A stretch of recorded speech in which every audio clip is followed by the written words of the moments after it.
안녕하세요. 혹시 누군가에게 뭐 변명을 하거나 아니면 이유를 좀 설명해야 했던 그런 순간들 있잖아요. 네, 있죠. 아니면 또 반대로 누구 설명을 듣는데 저거 진짜 이유가 뭘까? 뭐 이렇게 궁금했던 적도 있고요. 맞아요, 맞아요. 우리는 뭐 매일같이 이유를 묻고 또 답하고 그렇게 살아가죠. 그렇죠. 오늘 저희가 좀 깊이 파고들 자료는요. 바로 이 이유대기라는 행위 자체에 주목한 사회학자 찰스 틸리의 저서 왜의 쓸모 발췌본입니다.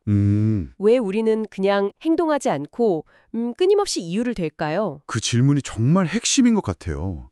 틸리는 우리가 이유를 대는 행위가 그냥 머릿속 생각을 전달하는 거, 그걸 넘어전다고 봤거든요. 아, 단순 전달 이상이다. 네, 이건 아주 중요한, 뭐랄까, 사회적 활동이라는 거예요. 이유를 주고받는 그 과정 자체가 관계를 만들고 또 다듬고 어떨 땐 끊어내기도 하고요. 그런 강력한 도구라는 거죠. 그렇군요. 그러니까 겉으로 보이는 이유 너머에 숨겨진 어떤 사회적 기능, 또 관계의 역학, 이런 걸 파헤치는 게 틸리의 통찰인 거죠. 이게 생각보다 훨씬 우리 삶이랑 밀접해요. 맞아요. 그래서 오늘의 시간에는 틸리가 분석한 이유대기의 그 여러 가지 방식들, 그가 제시한 네 가지 유형 중심으로 그 의미하고 기능을 좀 자세히 들여다보려고 합니다. 네, 특히 뭐 9.11 테러 같은 실제 사건에서 사람들이 내놓았던 다양한 설명들 있잖아요. 그렇죠. 일상에서 마주하는 수많은 이유들을 조금 다른 시각으로 볼 수 있는 그런 유용한 렌즈를 제공하는 거, 이게 저희 목표입니다. 자, 그럼 근본적인 질문으로 다시 돌아가 보죠. 사람들은 왜 이유를 댈까요? 그냥 하면 될 텐데 말이죠. 그러게요. 2001년 9월 11일 그 세계 무역센터 공격받았던 끔찍한 날 있잖아요. 네, 그때를 떠올려 보면 그 직후에 막 쏟아졌던 정보들이 생각나요. 뭐 오전 8시 19분에 아메리칸 항공 11편 승무원 베티 옹이 기내 전화로 비행기 납치됐다고 알렸던 그 다급한 목소리. 네. 뭐 관제탑과 조종사 교신, 현장 목격자 증언들, 이런 초기 보고들은 지금 대체 무슨 일이 벌어지고 있는 거에 대한 그냥 파편적인 정보들이었죠. 그렇죠. 그 순간에는요. 네. 그리고는 바로 왜라는 질문이 터져 나왔어요. 왜 이런 일이 일어났지? 사람들은 즉각적으로 설명을 원했어요. 바로 그 지점이에요. 이유 제시는 단순한 정보 전달이 아니라는 거죠. 불확실한 상황을 어떻게든 좀 이해 가능한 틀 안에 넣으려는 시도이면서 동시에 그 과정에서 다른 사람들과의 관계를 설정하는 행위인 거예요. 관계 설전이요? 네. 내 행동을 정당화하기도 하고 때로는 남에게 책임을 묻거나 아니면 내 책임을 좀 회피하려는 전략이 되기도 하고요. 아, 재미있는 건 우리가 특정 상황에서 이럴 땐 이유를 대라 해. 이걸 거의 본능적으로 안다는 거예요. 네, 맞아요. 뭔가 설명해야 할 것 같은 느낌. 그렇죠. 사회적 반사신경처럼요. 근데 틸리는 이렇게 막 쏟아져 나오는 이유들이 그냥 마구잡이가 아니라 일정한 패턴, 그러니까 네 가지 주요 유형으로 나뉜다고 봤습니다. 네 가지 유형이요? 네, 바로 관습, 이야기, 코드, 그리고 학술적 논고입니다. 오케이, 그럼 그 네 가지 유형 하나씩 좀 파헤쳐보죠. 첫 번째가 관습, conventions인데요. 이건 뭔가요? 우리가 진짜 흔히 쓰는 의례적인 변명 같은 걸까요? 네, 봤습니다. 뭐 미안 그냥 선약이 있어서라거나 지각했을 때 차가 너무 막혀서요 하는 이런 대답들? 네, 딱 그런 것들이죠. 에티켓 전문가 에밀리 포스트 조언 같은 것도 언급되는데 사회적으로 그냥 의례 용인되는 그런 정형화된 표현들, 이게 다 관습에 해당해요. 저도 뭐 하루에 10번을 쓰는 것 같은데요. 그렇죠. 다들 그럴 거예요. 관습은 특정 사회적 상황에서 그냥 의례 통용되는 상투적인 이유들입니다. 상투적인 이유? 네, 핵심은 그 이유가 진짜냐 아니냐, 그 진실성보다는 관계를 좀 원만하게 유지하는 데 있어요. 일종의 사회적 윤활유라고 할까요? 윤활유. 네, 깊은 설명이나 진심을 담기보다는 그냥 정해진 형식에 맞춰서 상대방 체면도 좀 살려주고 갈등을 피하려는 목적이 더 강한 거죠. 특히 상하관계라던가 좀 격식을 갖춰야 하는 자리, 이런 데서 자주 등장하죠. 네네. 예를 들어 별로 가고 싶지 않은 저녁 식사 초대에 정말 아쉽지만 제가 그날 중요한 선약이 있어서요 라고 답하는 경우, 이게 대표적이죠. 그렇죠. 중요한 건 이게 깊은 전문 지식이나 아주 엄밀한 인과관계를 따지는 게 아니라는 거예요. 그냥 그 상황에 맞는 적절한 이유, 그걸 제공하는 데 초점이 맞춰져 있다는 거죠. 편리하긴 한데, 말씀하신 대로 진실성이 좀 부족하다 보니까 이걸 너무 남발하면 좀 공허하게 들리거나 신뢰를 잃을 수도 있겠다 이런 생각도 드네요. 맞아요. 맨날 차가 막혀서 늦는다고 하면 슬슬 의심받기 시작하는 것처럼요. 그렇죠. 그렇죠. 관습적 이유는 관계를 부드럽게 시작하거나 유지하는 데는 참 효과적이에요.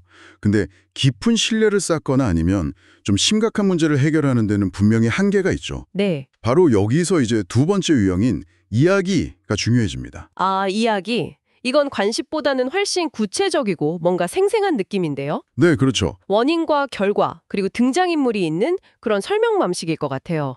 예를 들면 9.11 테러 때 WTC 남쪽 타워 88층에서 극적으로 탈출하신 론 스말도넷이 증언 같은 거요. 아, 네. 그 발췌본에도 나오죠. 네. 내용을 보면 막 연기자욱한 계단 내려오다가 넘어진 동료 일으켜 세우고 계속 가도록 도왔다. 뭐 이런 경험담. 이게 단순한 사실 전달을 넘어서 듣는 사람을 그 상황 속으로 확 끌어들이는 힘이 있잖아요. 맞아요. 왜 그런 행동을 했는지, 그 순간 감정이 어땠는지 이런 게 담겨 있으니까요. 바로 그거예요. 이야기는 원인과 결과 그리고 행위자를 아주 명확하게 제시해서 사건에 대한 이해와 공감을 이끌어내는 정말 강력한 방식입니다. 네. 개인적인 경험담부터 뉴스 기사, 법정 증언, 심지어 역사 서술까지 아주 광범위하게 사용되죠. 아, 정말 폭넓네요. 네. 아리스토텔레스가 시학에서 비극 구조 분석하면서 강조했듯이 잘 짜인 이야기는 제한된 행위자랑 그들의 행동, 그리고 명확한 인과관계에 초점을 맞추거든요.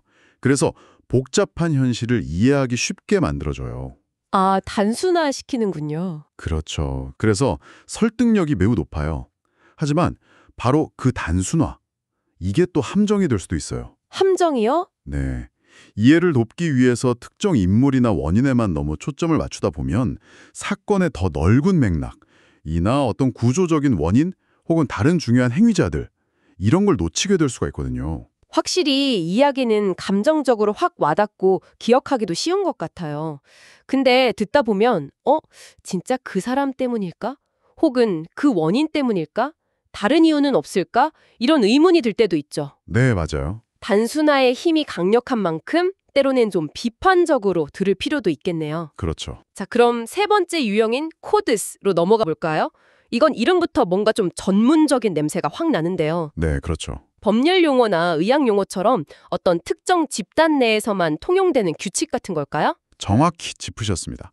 코드는 법률, 의료, 과학, 관료제 같은 특정 전문 분야나 조직 내에서 공식적으로 인정되고 통용되는 규칙, 절차, 용어체계 이런 걸 의미해요. 아하. 발췌본에 나온 로라 대 제임스 상속 분쟁 사건처럼 법조항 1997년 상속법 이런 거에 근거해서 유언장의 유효성을 따지는 경우 이게 대표적이죠. 네. 의사가 환자에게 류머티스 관절염입니다.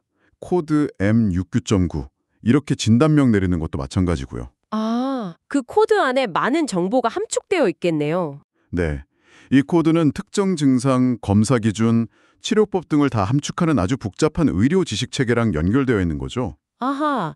그러니까 그 분야의 전문가나 내부자가 아니면 이해하기 어려운 좀 폐쇄적인 시스템이군요. 그렇죠. 9.11 때 뉴욕시장이 기자회견에서 공식 발표할 때 썼던 그런 행정 절차나 용어들, 이것도 일종의 코드라고 볼 수 있겠네요. 네, 맞습니다. 그것도 코드죠. 외부인 입장에서는 좀 소외감을 느끼거나 어떨 땐 좀 위협감을 받을 수도 있을 것 같아요. 그럴 수 있죠.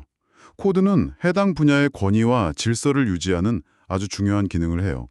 논쟁이 생겼을 때 판단 기준을 제공하고 또 누가 전문가고 누가 비전문가인지를 구분짓는 역할도 하고요. 아, 그렇군요. 코드를 이해하고 사용할 수 있다는 것 자체가 그 분야의 멤버십을 증명하는 셈이니까요. 네. 하지만 말씀하신 대로 이런 전문성이나 폐쇄성 때문에 코드가 때로는 어떤 권력유지 수단이 되거나 외부와의 소통의 장벽으로 작용하기도 합니다. 그래서 전문가가 일반인에게 설명할 때는 코드를 쓰면서도 이걸 다시 이야기로 좀 풀어서 설명하는 그런 노력이 필요하기도 하죠. 그렇군요. 코드의 기능도 있지만 한계도 분명히 있다는 걸 동시에 이해하는 게 중요하겠네요. 네. 자, 이제 마지막 네 번째 유형입니다. 학술적 논고, 테크니컬 어카운트. 이건 뭐 틸리 자신의 책처럼 어떤 현상에 대해서 아주 체계적이고 엄밀하게 분석하는 방식을 말하는 거겠죠? 네, 맞습니다. 아까 잠깐 언급됐던 9.11 위원회 보고서나 아니면 미국 국립연구평의회 NRC에서 발표하는 뭐 폭력 범죄의 원인이라던가 백신 안전성 대한 연구 보고서 이런 것들이 떠오르네요. 네, 정확하죠. 학술적 논고는 특정 분야 전문가들이 아주 엄격한 방법론과 증거에 기반해서 인과관계를 설명하려고 시도하는 겁니다. 객관성, 정확성. 네. 객관성과 정확성을 최우선으로 추구하고요. 뭐 가설 설정, 데이터 수집, 분석, 검증 이런 절차를 따르죠. 네. 관습, 이야기, 코드와는 다르게 이유 제시의 어떤 사회적인 기능보다는 인과관계 자체의 타당성, 이걸 밝히는 데 초점을 맞춥니다. 아, 예를 들어서 폭력의 원인에 대한 학술적 논고는 단순히 나쁜 사람 이야기나 뭐 법조항, 코드 이걸 넘어서서 유전적 요인, 성장 환경, 사회경제적 조건, 심리적 메커니즘 등 굉장히 다양한 변수들을 종합적으로 고려하고 그 상호작용을 경험적으로 증명하려고 하죠. 그야말로 팩트체크와 심층 분석의 영역이네요. 그렇죠. 일반인이 이해하기에는 어쩌면 가장 어려울 수도 있겠지만 어떤 현상에 대한 가장 신뢰도 높고 깊이 있는 이해를 제공하려는 노력이군요. 네. 하지만 뭐 이건 역시 완벽할 수는 없겠죠. 연구 방법론의 한계라든가 아니면 새로운 증거가 발견되면 기존의 학술적 논고가 수정되거나 폐기될 수도 있는 거니까요. 물론입니다. 학술적 논고도 끊임없이 발전하고 또 수정되는 과정 속에 있는 거죠. 중요한 건 그게 현재까지 밝혀진 증거에 기반한 가장 체계적인 설명 방식을 지향한다는 점입니다. 자, 이렇게 네 가지 이유 유형, 관습, 이야기, 코드, 학술적 논구를 쭉 살펴봤습니다. 그런데 이 네 가지가 현실에서는 딱 풀어지게 나뉘어 사용되기보다는 좀 섞여서 나타나는 경우가 많을 것 같아요. 아, 네, 그렇죠. 아까 잠깐 언급하셨지만 의사가 환자에게 진단명, 그러니까 코드를 말해주면서도 병의 진행 과정이나 환자가 겪을 증상, 즉 이야기를 설명해 주는 것처럼요. 네, 아주 좋은 지적이세요. 실제 의사소통 상황에서는 이 유형들이 복합적으로 때로는 막 중첩적으로 사용되는 경우가 훨씬 많습니다. 네.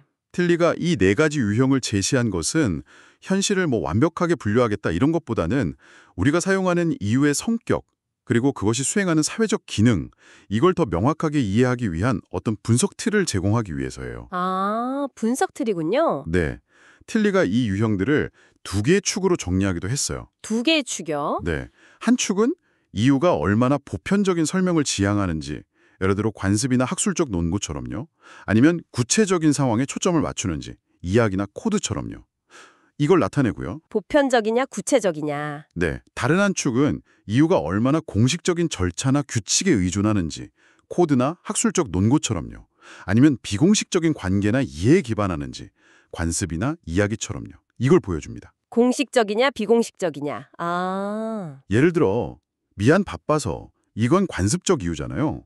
이건 보편적이면서 비공식적인 설명이죠. 네. 반면에 법정에서의 변론, 이건 코드에 해당하는데 구체적인 사건에 대한 아주 공식적인 설명이고요. 아, 그 두 축으로 생각하니까 각 유형의 위치와 성격이 훨씬 명확하게 들어오네요.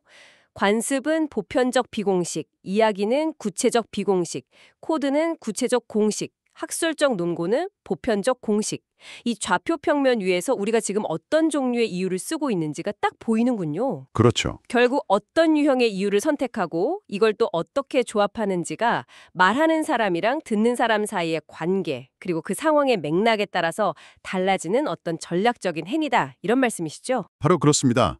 이유를 제시하는 행위는 단순히 정보 전달하는 걸 넘어서서 관계를 정의하고 권위를 내세우고 공감을 구하고 책임을 분배하고 하여튼 매우 복잡하고 역동적인 사회적 협상 과정인 셈입니다. 와, 정말 흥미롭습니다.